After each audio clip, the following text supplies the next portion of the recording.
Hello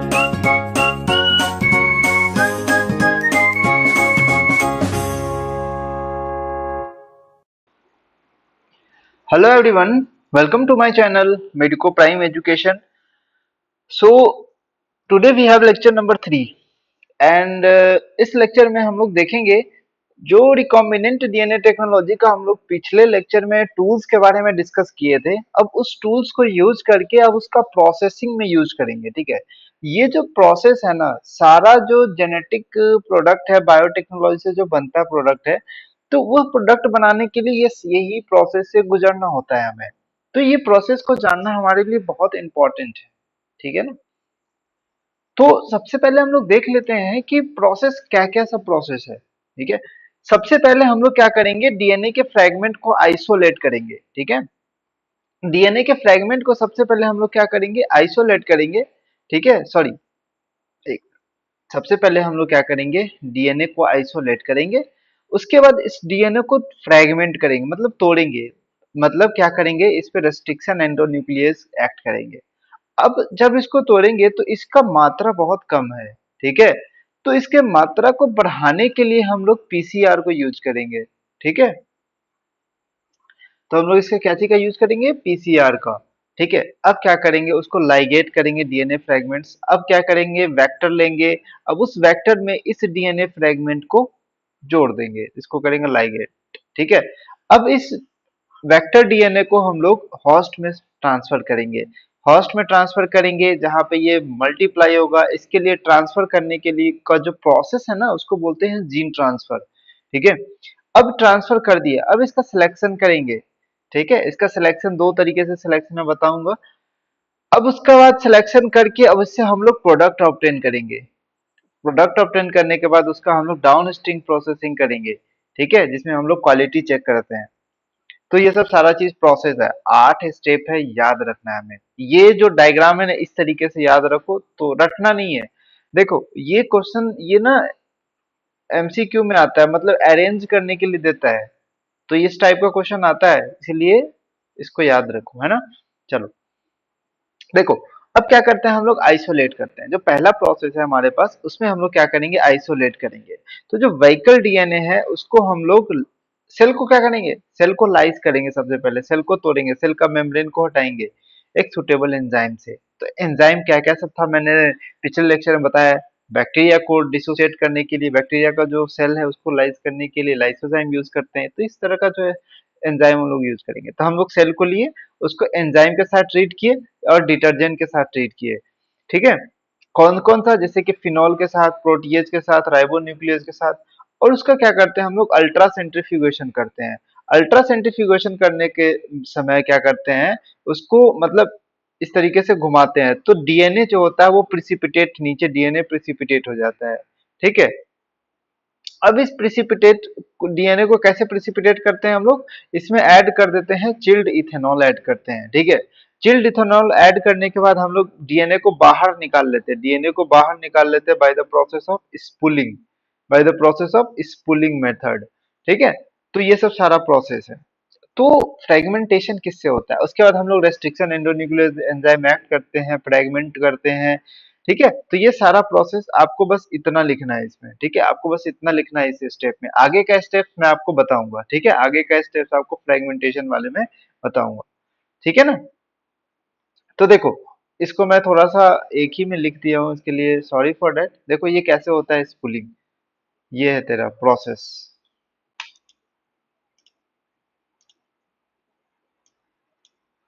DNA separated out by the process of spooling. इस तरीके से ये जो है स्पूलिंग टाइप का होता है, स्पून टाइप का शेप होता है। तो यहाँ से इस डीएनए, देखो ये डीएनए का जो फ्रेगमेंट है ये जा रहा है ऊपर की तरफ। ठीक है ना, इस तरह का तो विजुअलाइज हो रहा है।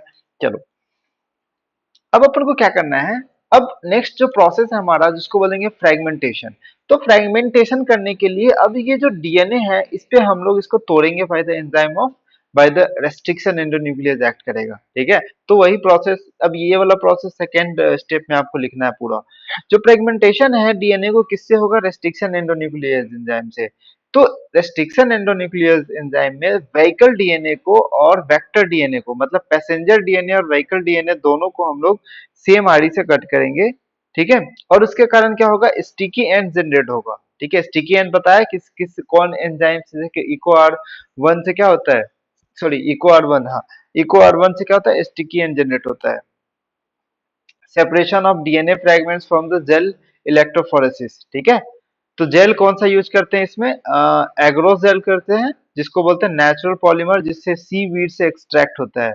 ठीक है, और उस क्या करते हैं उसमें, देखो ये प्रोसेस वहां लिख लेना, जो अगले स्लाइड में मैं ये लिखा हूँ ना, अगले स्लाइड में पूरा जेल इलेक्ट्रोफोरेसिस का टेक्निक लिखा हूँ, मैं आपको जो बताऊंगा आप वही लिखना, ज्यादा आप लिखने से कोई मतलब नहीं है ना, क्योंकि आपको फाइनली एमसीक्यू टच करना है। ठीक है, तो देखो ये जो प्रोसेस है ना, ये सारा नोट डाउन करना है। तो सबसे पहले हम लोग जो लोड कहाँ करते हैं, डीएनए को लोड करते हैं नेगेटिव में, मतलब कैथोड में हम लोग डीएनए को लोड करते हैं।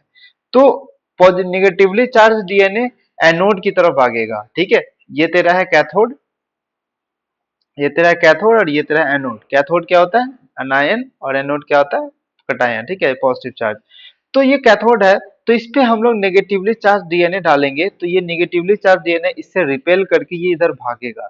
ठीक है, अंडर द इलेक्ट्रिक फील्ड, तो इस डायरेक्शन में इलेक्ट्रिक फील्ड हम लोग अप्लाई कर चुके हैं, तो ये इस तरीके से भागेगा। तो वहां पे भागने के समय क्या कर, डीएनए फ्रेगमेंट्स जो होता है अकॉर्डिंग टू साइज भागता है। ठीक है, इस इफेक्ट को बोलते हैं सीविंग इफेक्ट। अब ये सीविंग इफेक्ट कौन प्रोवाइड करता है, एग्रोस जेल प्रोवाइड करता है। Due to the agarose gel ये साइज के अकॉर्डिंग ये सेपरेट हो जाता है, मतलब स्मॉलर फ्रेगमेंट जो है वो ज्यादा दूर मूव करेगा, मतलब जो छोटा होगा वो ज्यादा भागेगा। ज्यादा किधर से किधर भागेगा भाई, कटायन है, सॉरी कैथोड है, तो कैथोड में कौन सा चार्ज होता है, नेगेटिव चार्ज, तो नेगेटिव चार्ज रिपेल करेगा। क्यों, क्योंकि नेगेटिव चार्ज कौन होता है, डीएनए। तो डीएनए वाला भागेगा, कहाँ भागेगा, पॉजिटिव, नेगेटिव से पॉजिटिव, मतलब कैथोड से एनोड की तरफ भागेगा। बहुत इंपॉर्टेंट है, कैथोड से एनोड की तरफ भागता है, क्यों, क्योंकि नेगेटिवली चार्ज किधर होता है, कैथोड की तरफ, और नेगेटिवली चार्ज कौन होता है, डीएनए होता है, तो वो रिपेल करेगा नेगेटिव, तो भागेगा किधर, पॉजिटिव चार्ज की तरफ। तो ये चीज इंपॉर्टेंट है, यहाँ पे याद रखना है ना। अब उसको क्या करते हैं, इथिडियम ब्रोमाइड यूज करते हैं, उसको विजुअलाइज करते हैं। ठीक है, तो क्या विजुअलाइजेशन से क्या आता है कि ब्राइट ऑरेंज कलर यहाँ पर में देखने को मिलता है। ठीक है, अब उसको हम लोग क्या करते हैं, इल्यूजन से उसको हम लोग क्या करते हैं, separated band of the gel से उसको क्या करते हैं, डीएनए को हम लोग निकाल लेते हैं जेल से। ठीक है, अब वो सेपरेट हो गया, स्मॉलर वाला स्मॉलर के साथ, लार्जर वाला लार्जर के साथ वो सेपरेट हो गया, तो उसको अब हम लोग निकाल लेते हैं। ठीक है, तो ये पॉइंट आपको लिखना है, और ये भी पॉइंट लिखना है। ठीक है, और ये भी पॉइंट लिखना है। अब हेडिंग डाल के लिखो जेल इलेक्ट्रोफोरेसिस, और जेल इलेक्ट्रोफोरेसिस के बाद ये टेक्निक हमें लिखना है। जेल इलेक्ट्रोफोरेसिस के बाद हमें ये पूरा इसमें लिखना है प्रोसेस। ठीक है, अब जब ये प्रोसेस लिख जाते हैं, तो ये सारा वही चीज है ना। तुम्हें क्या लिखना है कि एग्रोज एक नेचुरल पॉलीमर है, जो कि सीवीड से मैं उसी डायग्राम में बता दिया। तो हम लोग डीएनए को लोड कहाँ करते हैं, कैथोड में हम लोग डीएनए को लोड करते हैं। तो ये हमारा कैथोड था, ये हमारा एनोड था, तो यहाँ पर में क्या बना होता है, वेल्स बना होता है। तो इस वेल्स में डीएनए को हम लोग लोड करते हैं। ठीक है, और इसको अंडर द इलेक्ट्रिक फील्ड इसको प्रोवाइड करते हैं। ठीक है, मीडियम में। तो डीएनए फ्रेगमेंट जो होता है according to size due to the sieving effect provided by, किसके द्वारा प्रोवाइड करता है, एग्रोस जेल जो है ये क्या प्रोवाइड करता है, सीविंग इफेक्ट प्रोवाइड करता है। ठीक है ना, और इसके अकॉर्डिंग सेपरेट हो जाता है साइज के अकॉर्डिंग।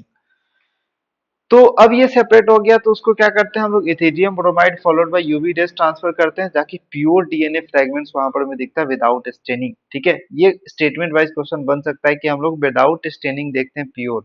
ठीक है, तो क्या देखते हैं हम लोग, वहां पर ब्राइट ऑरेंज कलर बैंड्स दिखता है, ब्राइट ऑरेंज कलर बैंड्स दिखता है, इथिडियम ब्रोमाइड से स्टेन करते हैं, जब जेल को जब हम लोग स्टेन करते हैं तो। ठीक है, सॉरी, एक चीज यहाँ पे गलती है कि देखो, you can not see the pure DNA fragments, हम लोग pure DNA fragments without staining से नहीं देख सकते, तो हम लोग किससे स्टेन करते हैं। ठीक है, इसमें थोड़ा उल्टा बोल दिया मैं, किससे स्टेन करते हैं, बहुत इंपॉर्टेंट है, किससे स्टेन करते हैं, इथेडियम ब्रोमाइड से, और स्टेन करने के बाद हमें क्या मिलता है, ब्राइट ऑरेंज कलर्ड बैंड्स मिलता है। ठीक है ना, चलो, अब जो हम लोग डीएनए को हम लोग किससे, एग्रोस जेल से निकालते हैं, तो उस प्रोसेस को क्या बोलते हैं, इल्यूजन। ठीक है, इस प्रोसेस को क्या बोलते हैं, इल्यूजन। अब देखो इसका प्रिंसिपल क्या हो सकता है, सॉरी एप्लीकेशन क्या हो सकता है, इसका एप्लीकेशन होगा कि डीएनए फ्रेगमेंट्स को सेपरेशन आउट करना है। ठीक है, और रेस्ट्रिक्शन डाइजेशन का प्रोग्रेस चेक करना है कि अच्छे से रेस्ट्रिक्टेड एंजाइम कट किया कि नहीं करा, तो इस प्रोसेस को हमको चेक करना पड़ता है। अब मान लो रेस्ट्रिक्शन एंजाइम इस पे एक्ट कर रहा है, ये अच्छे से कट नहीं कर रहा, तो ये इधर भागेगा ही नहीं ना, अकॉर्डिंग टू साइज ये मूव ही नहीं करेगा। तो वो चीज चेक करने के लिए हमें यूज करते हैं। ठीक है, अब last and final sort of the electrophoresis देखो कैसे होता है।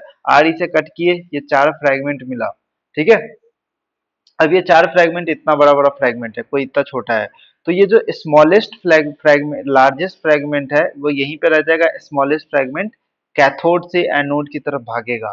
ठीक है, कैथोड से एनोड की तरफ भागेगा, तो ये भाई क्यों भागेगा? क्योंकि नेगेटिवली चार्ज होता है ना, ये नेगेटिवली चार्ज डीएनए, डीएनए पे कौन सा चार्ज होगा? नेगेटिवली चार्ज, तो ये भागेगा इधर एनोड की तरफ। एनोड की तरफ क्या होता है? पॉजिटिव, इधर नेगेटिव होता है, तो ये नेगेटिव से पॉजिटिव की तरफ भागेगा due to the attraction property. ठीक है, due to the property of attraction. ठीक है, अब इसको क्या किए, अब एक को हम लोग एक एक करके हम लोग निकाल रहे हैं, उसको इल्यूजन करते हैं। ठीक है, उसको मेल्ट करते हैं, फिर उसको देखते हैं। ठीक है, चलो, amplification of the gene of interest. अब जो तीसरा प्रोसेस है हमारा, अब जो जीन ऑफ इंटरेस्ट है उसको हम लोग एम्पलीफाई करते हैं। क्या मतलब है, क्यों करते हैं? ठीक है, देखो, हमें क्या चाहिए? हमें चाहिए बहुत सारा एम्पलीफाइड जीन। ठीक है, कट जीन, ऐसा ऐसा बहुत सारा चाहिए, लेकिन ये मात्रा कम है, ये मात्रा कम है। अब इस कॉपी नंबर को बढ़ाने के लिए हमें क्या यूज करना पड़ता है? पीसीआर को यूज करना पड़ता है। ठीक है, तो पीसीआर को सबसे पहले आप यहाँ पे लिखो कि हेडिंग डाल के उसके बाद आप लिखो पीसीआर। देखो, पीसीआर को हम लोग क्या कहते हैं? थर्मल साइकिल कहते हैं। ठीक है, पीसीआर को बोलते हैं थर्मल साइकिल।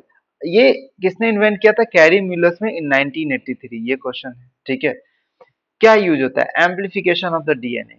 किसके बेस्ड पे होता है? ये एक टेक्निक पे बेस्ड होता है, in vitro DNA synthesis. In vitro DNA replication या इन विट्रो डीएनए सिंथेसिस, मतलब डीएनए को हम लोग बाहर में सिंथेसिस कर रहे हैं, हमारे बॉडी में सिंथेसिस नहीं होगा, बॉडी में होगा तो इन विवो सिंथेसिस, मतलब आउट ऑफ द बॉडी हम लोग डीएनए का सिंथेसिस कर रहे हैं, तो उसको बोलेंगे इन विट्रो डीएनए सिंथेसिस। ठीक है, चलो, अब तो सिंथेसिस कर रहे हैं, लेकिन इसका रिक्वायरमेंट क्या है? इसका रिक्वायरमेंट है, ये जो मशीन देख रहे हैं ना अपन, ये है पीसीआर मशीन। ठीक है, इसमें हम लोग क्या करते हैं? एपेंडॉफ ट्यूब यूज करते हैं। कौन सा ट्यूब? एपेंडॉफ ट्यूब। और डीएनए का सैंपल चाहिए, 2 sets of the DNA primer भी होना चाहिए। ठीक है, डीएनए प्राइमर क्या होता है? ये इंपॉर्टेंट है कि small chemically synthesize oligonucleotide से एक डीएनए प्राइमर होता है। ठीक है, बहुत सारे डीऑक्सी राइबो न्यूक्लियोटाइड चाहिए, तभी तो वो जोड़ पाएगा, न्यूक्लियोटाइड को जोड़ेगा। ठीक है, D ATP, D GTP, D CTP, D TTP, तो ये सब सारा चाहिए हमें। पीसीआर मशीन चाहिए। ठीक है, और ये स्पेसिमेन चाहिए। एक स्पेसिफिक टाइप का डीएनए पॉलीमरेज हमारे पास होना चाहिए। स्पेसिफिक टाइप का डीएनए पॉलीमरेज होना चाहिए। ठीक है, जो कि स्टेबल रहता है, हीट टेम्परेचर पे स्टेबल रहता है। ठीक है, यहाँ पर मैं 3 डीएनए पॉलीमरेज हमने लिख रखा है, लेकिन हमें इम्पोर्टेंट क्या है? टैग पॉलीमरेज, जो कि एनसीईआरटी में है। ये बहुत इंपॉर्टेंट क्वेश्चन है कि ये किससे ऑब्टेन होता है? Thermus aquaticus. किससे ऑब्टेन होता है? थर्मस एक्वेटिकस बैक्टीरिया से ऑब्टेन होता है। ठीक है, ये आपको नहीं याद करना है, बस जस्ट फॉर इंफॉर्मेशन, जिसको ज्यादा पढ़ने का मन है वो पढ़ सकता है। ठीक है, चलो, तो हम इसमें देखते हैं कि 3 स्टेप होता है पीसीआर का। जो पहला स्टेप है उसको बोलेंगे डीनेचुरेशन, जो कि 94 डिग्री सेल्सियस पे किया जाता है, और दूसरा स्टेप है 54 डिग्री सेल्सियस पे, और तीसरा स्टेप है एक्सटेंशन। ठीक है, सबसे पहले डीनेचर किए। ठीक है, मतलब डबल बॉन्ड को हम लोग, डबल स्टैंडर्ड डीएनए है, ये जो डबल स्टैंडर्ड डीएनए है, इसको हाइड्रोजन बॉन्ड है, इसको हम लोग तोड़ के हटाते हैं। ठीक है, तो इससे क्या बनता है? सिंगल स्टैंडर्ड डीएनए बनता है। अब इस स्टेप में क्या करते हैं? हम लोग प्राइमर ऐड करते हैं। यहाँ पर हम प्राइमर ऐड कर दिए, इधर प्राइमर ऐड कर दिए। ठीक है, तो सिंगल 3 डैश एंड पे देखो, जैसे कि ये तेरे पास है, वो डायग्राम पे चलते हैं। सबसे पहले देखो, ये है तेरे पास 5 डैश एंड, याद रखो, ये 5 डैश एंड, ये 3 डैश एंड, ये 3 डैश एंड और 5 डैश, इसको सबसे पहले हम लोग तोड़ दिए। ठीक है, देखो ये तोड़ दिए तो ये अलग हो गया, ये इस तरह के था, वो अलग हो गया। अब क्या हुआ? हम लोग 3 डैश एंड पे और इधर 3 डैश एंड पे इधर प्राइमर ऐड कर देते हैं। इधर क्या यूज करते हैं? प्राइमर। ठीक है, तो इधर क्या यूज करते हैं हम लोग? प्राइमर। कहाँ पे ऐड करते हैं? 3 डैश एंड पे, इंपॉर्टेंट है। 3 डैश एंड पे हम लोग प्राइमर ऐड करते हैं, और तुम्हें पता है प्राइमर क्या करता है? न्यूक्लियोटाइड को जोड़ने का काम करता है। तो प्राइमर क्या करेगा? न्यूक्लियोटाइड इधर जोड़ता जाएगा, इधर जोड़ता जाएगा, इधर जोड़ता जाएगा प्राइमर न्यूक्लियोटाइड। ठीक है, और जोड़ता जाएगा। अब जब जोड़ता जाएगा तो इसके बीच में बॉन्ड भी तो बनाना है, तो इसके लिए कौन सा आता है? DNA polymerase. कौन सा डीएनए पॉलीमरेज आता है? जिसको स्पेशल टाइप का डीएनए पॉलीमरेज जिसको बोलते हैं टैग पॉलीमरेज। टैग पॉलीमरेज आता है। तो एनेलिंग प्रोसेस में कौन सा ऐसा प्रोसेस है जिसमें टैग पॉलीमरेज यूज होता है एनेलिंग प्रोसेस में? और ये कितने डिग्री सेल्सियस पे होता है? 54 डिग्री सेल्सियस पे। ठीक है। सबसे पहले हम लोग स्टार्ट किए 94 डिग्री सेल्सियस पे। ठीक है। सबसे पहले डीनेचुरेशन किए 94 डिग्री सेल्सियस पे, एक्सटेंशन किए 72 डिग्री सेल्सियस पे। ठीक है। तो अब हम लोग क्या किए, 54 डिग्री सेल्सियस पे गए, एनुलिंग हुआ। अब जब एनुलिंग हुआ तो एक्सटेंशन, अब ये आगे की तरफ इधर बनाता जा रहा है, इधर बनाता जा रहा है, तो इस प्रोसेस को क्या बोलते हैं? एक्सटेंशन। अब ये साइकिल फिर से रिपीट होगा। ठीक है। अब ये साइकिल फिर से रिपीट हो जाएगा। मान लो अगर 30 साइकिल बना तो लाखों यूज हो सकता है। ठीक है। लाखों डीएनए जो का फ्रेगमेंट है वो फॉर्म हो सकता है। तो टैग पॉलीमरेज क्या करता है? एक्सटेंड द प्राइमर को एक्सटेंड करता है and provide the reactions and the genomic DNA as a template. ठीक है। The process of DNA is repeated many times. अगर बहुत ज्यादा टाइम्स रिपीट करता है, segment of the DNA can imply approximately billions times. मतलब 1 बिलियन कॉपी का formation हो सकता है। ठीक है। मतलब 1 बिलियन कॉपी का फॉर्मेशन हो सकता है ना? चलो। तो ये कहने का इम्पोर्टेंस यही था कि हम लोग अगर मान लो कॉपी नंबर फाइंड करते हैं, तो अगर मान लो एन साइकिल होता है, एन साइकिल, तो टोटल नंबर ऑफ डीएनए कितना बनेगा? 2 की पावर n बनेगा। मान लो एन साइकिल के लिए टोटल नंबर ऑफ डीएनए कितना बनेगा? 2 की पावर n बनेगा। समझ में आ रही बात? एकदम क्लियर कट फंडा। ठीक है। ठीक है ना? चलो। तो अब हम लोग देख लिए कि अब हम लोग का, अब हमें क्या है कि अगर कम है तो पीसीआर करेंगे। अब मुझे अपने अकॉर्डिंग मिल चुका है जिसको हमको इंसर्ट करना है। ठीक है। तो मान लो भाई ये तेरा कुछ इंसर्शन वाला है। ठीक है। अब ये तुझे इंसर्ट करना है तो हम लोग क्या करते हैं, टेट्रासाइक्लिन में इंसर्ट करते हैं। तो इनिशियली हम लोग क्या किए थे, टेट्रासाइक्लिन को कट करेंगे और उधर से हम लोग डीएनए को कट किए हैं। ठीक है। तो डीएनए को कट करने के बाद ये मिला, टेट्रासाइक्लिन को कट करने के बाद हमें जो PBR332 जो कल आपको बताया था वेक्टर, तो ये मिला। अब इसको कट कर दिए, अब इसमें हम लोग ये इंसर्ट कर दिए। ठीक है। अब हम लोग इसमें ये इंसर्ट कर दिए, तो हम लोग कट करते हैं, दोनों को कट करते हैं बाम H1 से, और दोनों को कट करते हैं बाद, मतलब सेम आरी से कट करना है। अब इसको क्या किए, दोनों को इसमें ऐड कर दिए। ठीक है। तो ऐड करने के बाद हमें ये डिजायर्ड जीन इसमें ऐड कर दिए और ये फॉर्मेशन हो गया रिकॉम्बिनेंट डीएनए का। ठीक है। अब जब रिकॉम्बिनेंट डीएनए का फॉर्मेशन हो गया तो अब सिलेक्शन के लिए जाने वाला है। तो अब हम लोग फिफ्थ स्टेप देखते हैं, transferring the recombinant DNA into the host cell. ठीक है। अब हम लोग ट्रांसफर करेंगे, उसके बाद सिलेक्शन करेंगे। ठीक है। चलो। तो दो तरीके से हम लोग ट्रांसफर करेंगे। जो रिकॉम्बिनेंट डीएनए है उसको होस्ट सेल में दो तरीके से ट्रांसफर करेंगे। सबसे पहला जो तरीका है उसको बोलेंगे इनडायरेक्ट मेथड, और दूसरा तरीका है डायरेक्ट मेथड। ठीक है। डायरेक्ट में हम लोग वेक्टर लेस करते हैं, मतलब कोई हमारे पास इंस्ट्रूमेंट होगा, उस इंस्ट्रूमेंट से हम लोग ट्रांसफर करेंगे। लेकिन इनडायरेक्ट मेथड में हम लोग वेक्टर या फिर कैरियर का यूज करते हैं। तो क्वेश्चन बेसिकली इनडायरेक्ट मेथड से ज्यादा आता है। ठीक है। हम सबसे पहले बैक्टीरियल सेल में ट्रांसफर करके देखते हैं। अब तुम्हें पता है बैक्टीरियल सेल में क्या क्या होता है। बैक्टीरियल सेल में एक तो डीएनए उसका होता है, एक एक्स्ट्रा क्रोमोसोमल डीएनए जिसको बोलेंगे प्लाज्मिड। ठीक है। तो देखो, ये जो मेम्ब्रेन है बैक्टीरिया का, ये बैक्टीरिया का मेम्ब्रेन है, ये हाइड्रोफिलिक मॉलिक्यूल होता है। ठीक है। हाइड्रो सॉरी डीएनए हमारा हाइड्रोफिलिक मॉलिक्यूल होता है। तो ये हाइड्रोफिलिक मॉलिक्यूल होगा तो क्या इसको आसानी से पास करने देगा? नहीं, वो आसानी से नहीं पास करने देगा। तो इसके लिए हमको क्या करना पड़ता है, तो जो ये जो डीएनए है, ये जो प्लाज्मिड है, इस प्लाज्मिड को हमको इसमें पास करना है। तो इस प्लाज्मिड को हमको पास करना है, तो इसके लिए इस बैक्टीरिया को कॉम्पिटेंट बनाया जाए। ठीक है। कॉम्पिटेंट बनाने के लिए हम लोग को इसको स्पेसिफिक कटायन से, इसको डाइवैलेंट कटायन से इसको ट्रीट करते हैं। ठीक है। अब इस डाइवैलेंट कटायन क्या करता है, ये डीएनए की एफिशिएंसी को इस सेल वॉल में पोर्स होते हैं छोटे छोटे, तो इस पोर्स के में पास करने का एफिशिएंसी को क्या करता है, बढ़ा देता है। ठीक है। ये डाइवैलेंट कटायन, क्योंकि डाइवैलेंट कटायन जो होते हैं जैसे कैल्शियम है, तो calcium act as ion channel की तरह काम करता है। ठीक है। हायर क्लास में पढ़ोगे कि ये जो पोर्स है, इसमें बहुत सारा ये चैनल्स प्रेजेंट होते हैं, तो उस चैनल्स को इफिशियंसी को इंक्रीज कर देता है डाइवेलेंट कैटायंस। ठीक है, समझ में आई बात। तो रिकॉम्बिनेंट डीएनए को अब क्या करते हैं, जो रिकॉम्बिनेंट डीएनए है उसको फोर्स करते हैं to the cell by incubating the cell with the recombinant DNA on ice. तो उसको दूसरा काम पहले तो ये करते हैं, दूसरा चीज ये करते हैं कि उसको सबसे पहले आइस में रखते हैं। ठीक है, उसके बाद उसको थोड़ी देर के लिए 42 डिग्री सेल्सियस पे रखते हैं, मतलब उसको हीट शॉक देते हैं। ठीक है, और देन उसको फिर से बैक उसको आइस में रख देते हैं। तो इसके कारण क्या होता है कि देखो तुम्हें ना ऐसे उस बैक्टीरिया को ना घुमा फिरा रहा है कि हाँ, तो कभी यहाँ जाओ कभी वहां, कंफ्यूज हो रहा है। ठीक है, अपने सेल के परमेबिलिटी को चेंज कर दे रहा है। ठीक है, ताकि आसानी से रिकॉम्बिनेंट डीएनए अंदर चला जाए। समझ में आई बात।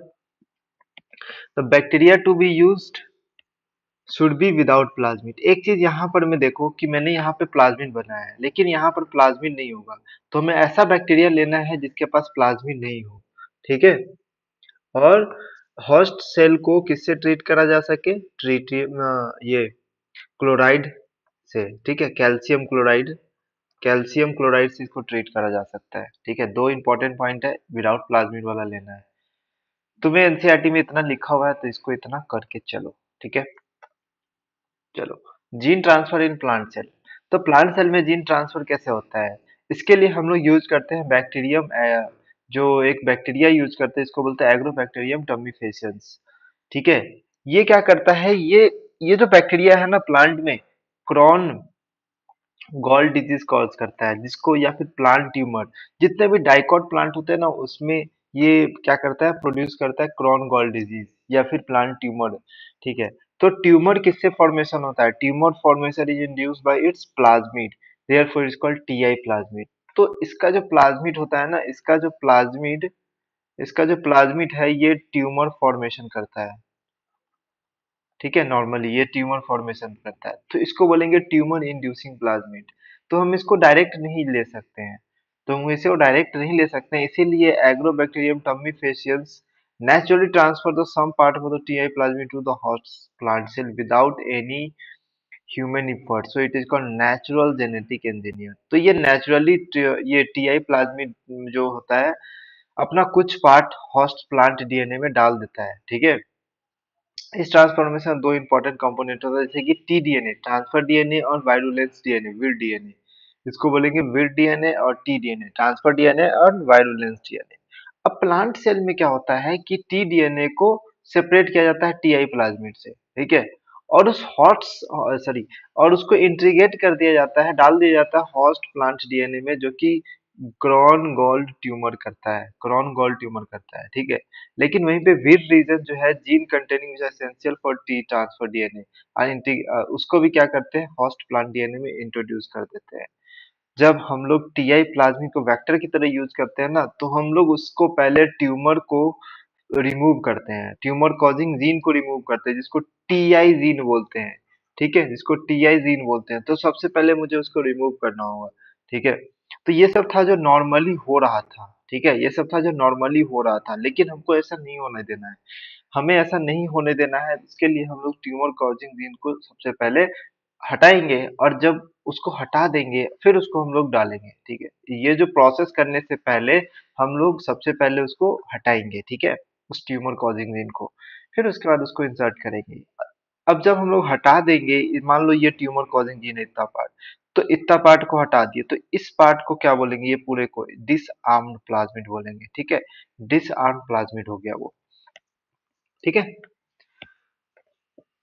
Same as of the R I plasmid. अब सेम आर आई प्लाज्मिड के लिए भी वही करते हैं जो आपको आर आई प्लाज्मिड बताया था। ठीक है, जो कि रूट डिजीज करता है यहाँ पर, है ना, हेयरी रूट डिजीज जो कंटेन करता है, ये भी वेक्टर की तरह प्लांट पे यूज किया जाता है।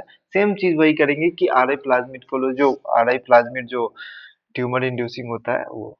ठीक है, चलो अब कैसे करते हैं थोड़ा प्लांट में देखते हैं हम लोग कैसे करते हैं। देखो, ये है तुम्हारा एग्रोबैक्टीरियम लिए, इसमें ये टी डीएनए है। ठीक है, और टी डीएनए में ये क्या है, टीआई प्लाज्मिड है, और ये क्रोमोसोम है नॉर्मली।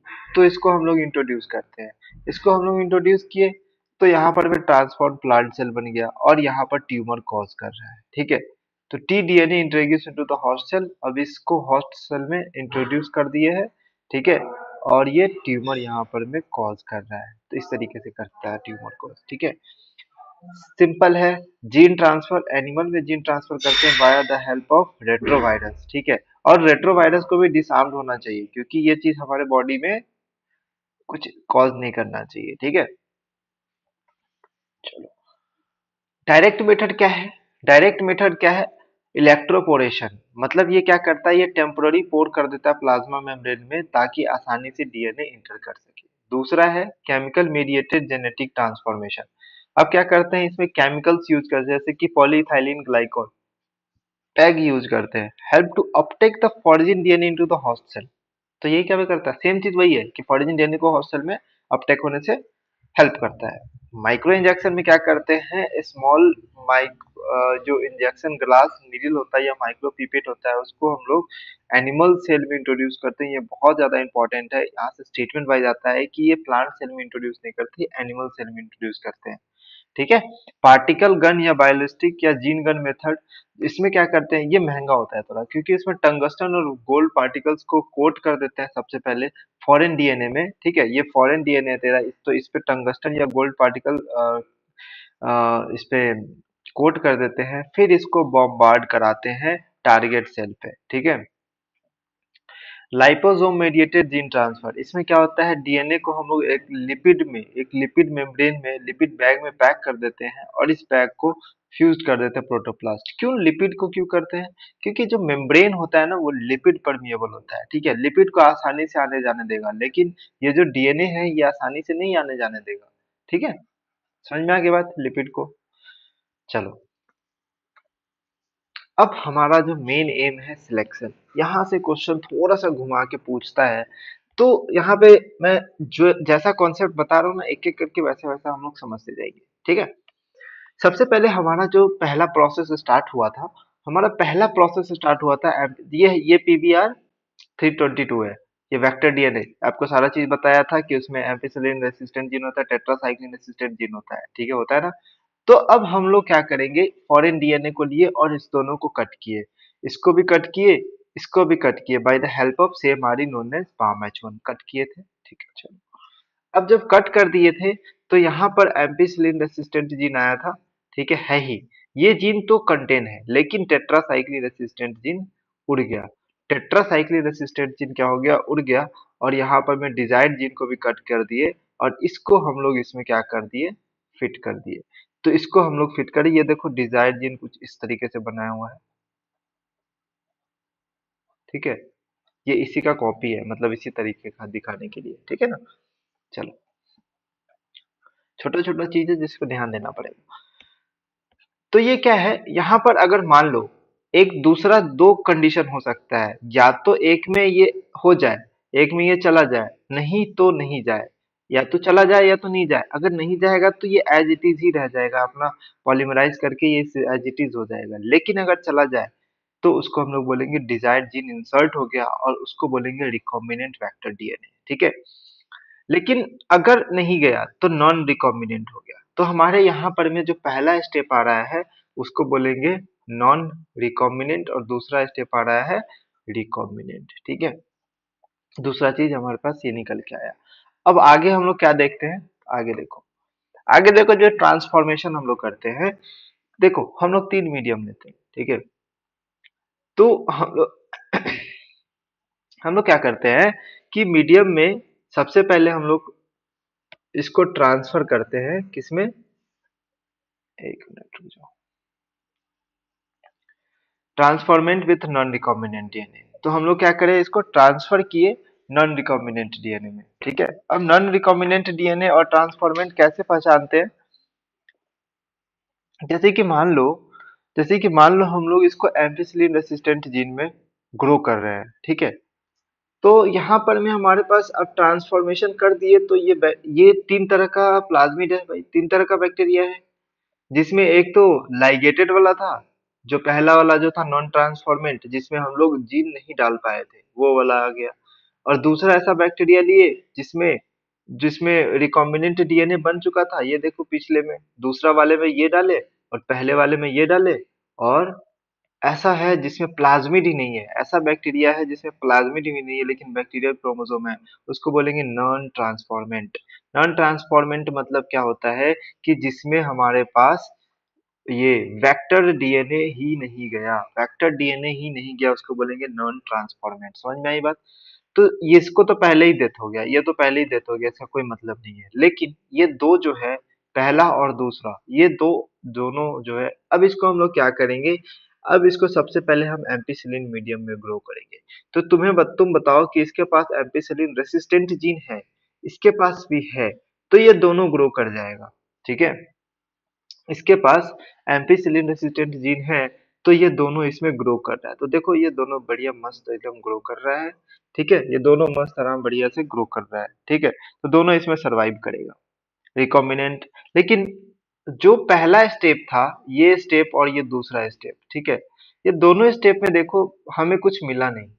लेकिन अगर हम इसे टेट्रासाइक्लिन मीडिया में ट्रांसफर करते हैं, अगर हम इसे टेट्रासाइक्लिन मीडिया में ट्रांसफर करते हैं, ठीक है, तो क्या मिलेगा मुझे? अगर हम लोग टेट्रासाइक्लिन मीडियम में ट्रांसफर करेंगे तो हम लोग रिकॉम्बिनेंट का सिलेक्शन कर सकते हैं। क्यों?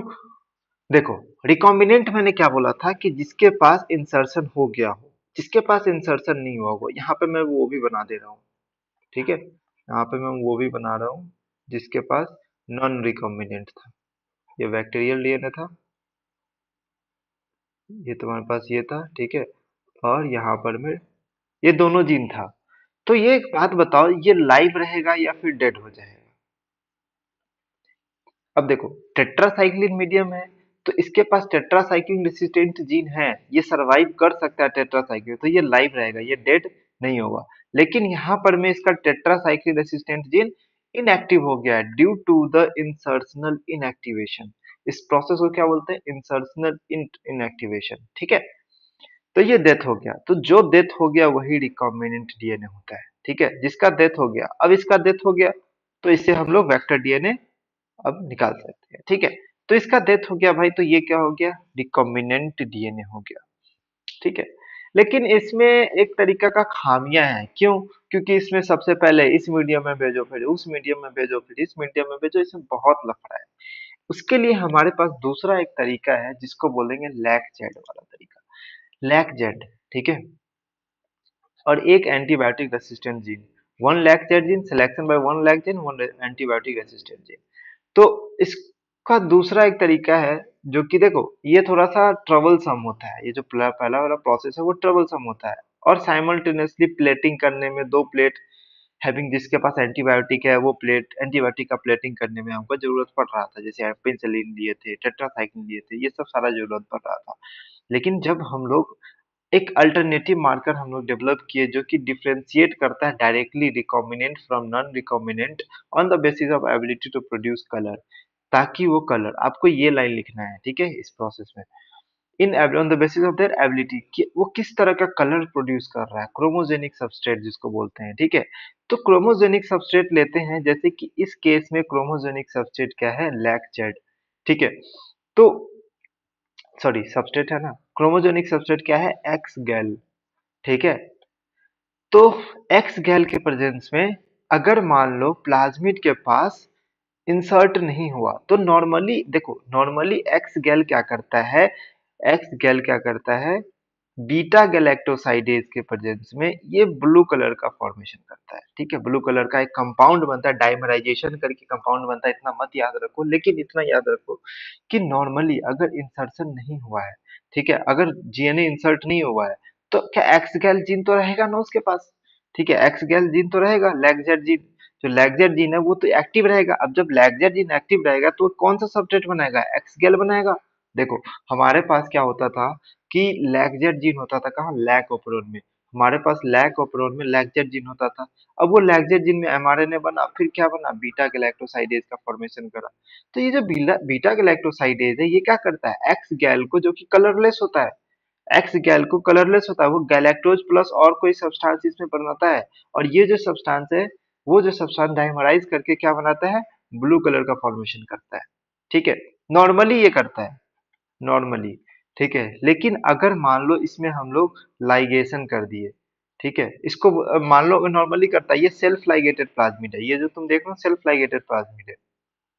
इसमें लैक्जेट तुम्हें दिख रहा होगा, लेकिन इसमें देखो लैक्जेट नहीं है, इसमें जो हम लोग फॉरेन पार्टिकल जो इस तरीके से लिए थे, इस तरीके से फॉरेन पार्टिकल लिए थे इस तरीके से। ठीक है, तो ये जो फॉरेन पार्टिकल है, ये फॉरेन पार्टिकल यहाँ इंट्रोड्यूस हो चुका है। ठीक है, अब ये फॉरेन पार्टिकल इंट्रोड्यूस हो चुका है, तो क्या ये ब्लू कलर देगा? नहीं, इस कंडीशन में ये व्हाइट कलर देगा। नॉर्मली तो ये क्या दे रहा था? नॉर्मली ये ब्लू कलर दे रहा था, अब इस कंडीशन में ये व्हाइट कलर देगा। समझ रहे हो क्या हो रहा है? तो अगर मान लो सिंपल सी बात है, अगर मान लो सिंपल सी बात है, हम लोग अगर बोलते हैं कि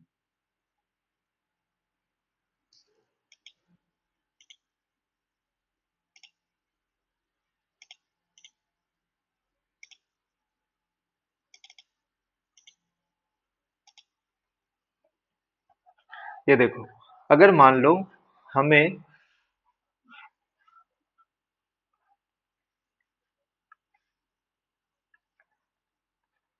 लैक जेड जीन में अगर इंसर्शन हो गया, लैक जेड जीन में अगर इंसर्शन हो गया, तो हमारे पास व्हाइट कलर आएगा। अब जब व्हाइट कलर आएगा तो उसको हम लोग इंसर्शन हो गया तो क्या बोलेंगे? रिकॉम्बिनेंट डीएनए है। ठीक है, लेकिन एक चीज याद रखना, ये सब सारा हम लोग किस पे बात करते हैं? ट्रांसफॉर्मेंट के बारे में। एक जो डेथ कर गया था पहला प्रोसेस में, उसको हम लोग क्या बोलते थे? Non transformant. ये स्टार्टिंग में ही डेथ कर गया क्योंकि इसके पास कोई प्लाज्मिड ही नहीं आया, क्योंकि इसके पास कोई प्लाज्मिड नहीं आया, तो इसको बोलेंगे नॉन ट्रांसपोर्ट। हम लोग ट्रांसफॉर्मेंट के बारे में बस देख रहे हैं। समझ में आ रही बात? हम लोग बस ट्रांसफॉर्मेंट के बारे में देख रहे हैं। तो ये जो ट्रांसफॉर्मेंट है, अगर मान लो लैक जेड जीन में इंसर्शन नहीं हुआ, वेक्टर डीएनए का इंसर्शन नहीं हुआ, ठीक है, तो इंसर्शन नहीं हुआ तो ये नॉर्मली क्या करेगा? ब्लू कलर प्रोड्यूस करेगा, और जब ये ब्लू कलर प्रोड्यूस करेगा तो इसको बोलेंगे नॉन रिकॉम्बिनेंट डीएनए। ठीक है, समझ में आ गई बात? चलो, तो इसमें यही लिखा हुआ है।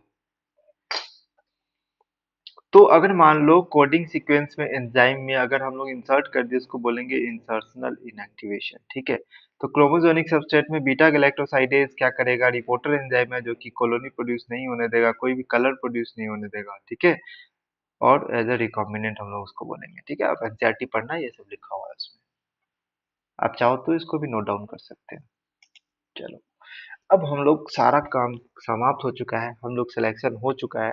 अब उस सिलेक्शन को हम लोग एक फॉरेन जीन प्रोडक्ट ऑब्टेन करेंगे। ठीक है, जीन प्रोडक्ट जब हम लोग ऑब्टेन करेंगे तो हम लोग क्या करते हैं? Piece of the alien DNA cloning vector में इंट्रोड्यूस किया, और उसको बैक्टीरियल प्लांट या फिर एनिमल सेल में उसको हम लोग भेज देते हैं, जहां पे वो मल्टीप्लाई करता है। ठीक है, जितने भी रिकॉम्बिनेंट टेक्नोलॉजी है, उसका अल्टीमेट एम क्या है? कि डिजायरेबल प्रोटीन बनाना। ठीक है, Hence, need for the recombinant DNA to be expressed। तो recombinant DNA को हमें एक्सप्रेस कराना पड़ेगा। ठीक है, अब जब एक्सप्रेस कराना पड़ेगा तो उसमें फॉरेन जीन जो होता है वो एक्सप्रेस करेगा अंडर एप्रोप्रिएट कंडीशन। ठीक है, और इसमें बहुत सारा टेक्निकल डिटेल्स आते हैं। ठीक है, बहुत सारा टेक्निकल चीजें आते हैं जो कि आपको इस लेवल पे नहीं पढ़ना, आपको पढ़ना है कि क्या देखते हैं हम लोग। अब क्या करिए, clone gene of the interest को क्लोन हम लोग कर लिए, उसके बाद उसको ऑप्टिमल कंडीशन में रखते हैं ताकि वो अपना आपको जो टारगेट प्रोटीन है वो अपने आप को एक्सप्रेस कर सके। ठीक है, और उसको लार्ज स्केल पे उसका प्रोडक्शन हो सके। ठीक है, अगर कोई प्रोटीन इनकोडिंग जीन एक्सप्रेस होता है हेट्रोलोगस होस्ट में, उसको बोलेंगे रिकॉम्बिनेंट प्रोटीन। ठीक है, अगर मान लो कोई एक्सप्रेस हो रहा है, उसको बोलेंगे रिकॉम्बिनेंट प्रोटीन। ऐसा जो सेल है वो उस तरीके का जीन ऑफ इंटरेस्ट में भी grown in small scale in laboratory, तो उसको सबसे पहले स्मॉल स्केल में ग्रो करते हैं, फिर उसके बाद एक्सट्रैक्ट करके डिजायर्ड प्रोटीन को एक्सट्रैक्ट करके उसको प्यूरिफाई करते हैं, और उसको सेपरेट करते हैं अलग अलग टेक्निक से। ठीक है, तो सबसे पहले उसको रिकॉम्बिनेंट डीएनए बना, उसको जीन ऑफ इंटरेस्ट को एक्सट्रैक्ट किए, फिर उसको प्यूरिफाई किए, फिर उसको हम लोग फिर उसको हम लोग क्या करते हैं? सेपरेट करते हैं। ठीक है, चलो, अब क्या करते हैं? उसको कंटिन्यूअस कल्चर सिस्टम में उसको ग्रो कर रहे हैं using the medium drain out from the one side. तो क्या करते हैं, ये जो मीडियम है इसमें हम लोग क्या करते हैं? ये जो मीडियम है एक तरीके से, एक तरफ से हम लोग रखते हैं, एक तरफ से हम लोग ड्रेन आउट करते हैं। ठीक है, तो ये क्या होता है? ये मेंटेन करता है physically most log most active और लॉग एक्सपोनेंशियल फेज को मेंटेन करता है। तो इस टाइप को ये जो कल्चरिंग मेथड है ये लार्ज बायोमास में प्रोड्यूसन करता है और लार्ज हाई यील्ड में ये डिजायर्ड प्रोटीन का फॉर्मेशन करेगा। ठीक है। स्मॉल वॉल्यूम कल्चर हमारे इस क्वांटिटी मतलब can not appreciable quantities of product. तो स्मॉल वॉल्यूम कल्चर कोई अच्छा क्वांटिटी प्रोडक्ट का नहीं देता अपने अकॉर्डिंग। तो producing a large quantity development of bioreactors का यूज किया जा सकता है। ठीक है, जिसके पास लार्ज वॉल्यूम ऑफ 100 से 1000 लीटर टैंक कल्चर कर सकता है। ठीक है, रिक्वायर्ड। तो यहाँ से स्टेटमेंट वाइज क्वेश्चन बनता है। ठीक है।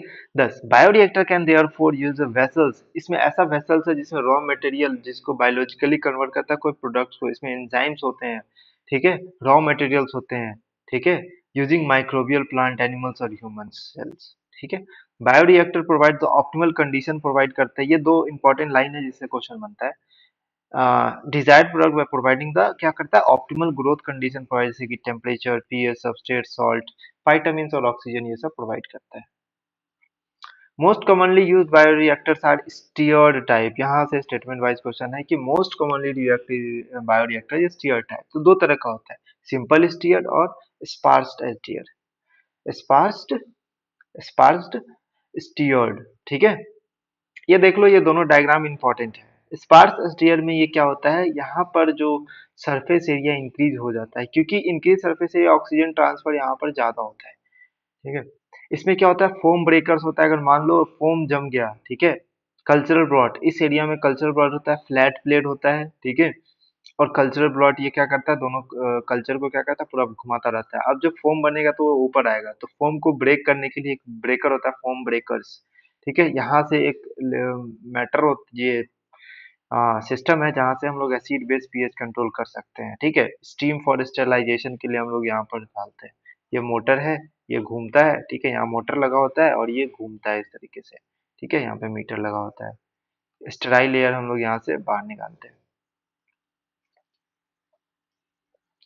Steer tank reactor usually cylindrical और कर्व्ड बेस की तरह होता है। सिलेंड्रिकल होता है, curved mixing the reactor content. तो ये रिएक्टर कंटेंट को मिक्स करने के लिए होता है। तो स्टीयर होता है ये फैसिलिटेट करता है मिक्सिंग को, ताकि ऑक्सीजन एबिलिटी हर बायोरिएक्ट मतलब पूरी तरीके से ऑक्सीजन एबिलिटी हर क्षेत्र में ऑक्सीजन अच्छे से मिले और अच्छे से प्रोडक्ट बने। ठीक है, bioreactor has an agitator system, oxygen delivery system बताया, और फोम कंट्रोलर सिस्टम था, और टेम्परेचर कंट्रोल सिस्टम था, pH control system, sampling pot, small volumes of the culture, withdrawal out periodically। तो ये इंपॉर्टेंट है। तीन स्टेटमेंट बताया, या तीन स्टेटमेंट छोड़ के मत जाना, डायरेक्ट क्वेश्चन आते हैं। ठीक है, अब हमारा सबसे लास्ट प्रोसेस है।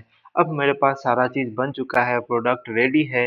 तो उसके प्रोडक्ट रेडी होने के बाद हम लोग उसको series of series of process के थ्रू भेजते हैं। ठीक है, मार्केटिंग से पहले एज अ फिनिश्ड प्रोडक्ट। तो मार्केटिंग से पहले उसको हम लोग क्या करते हैं, सेपरेशन करते हैं, प्यूरिफिकेशन करते हैं, जिसको हम लोग टोटली करते हैं डाउन स्ट्रीमिंग प्रोसेस।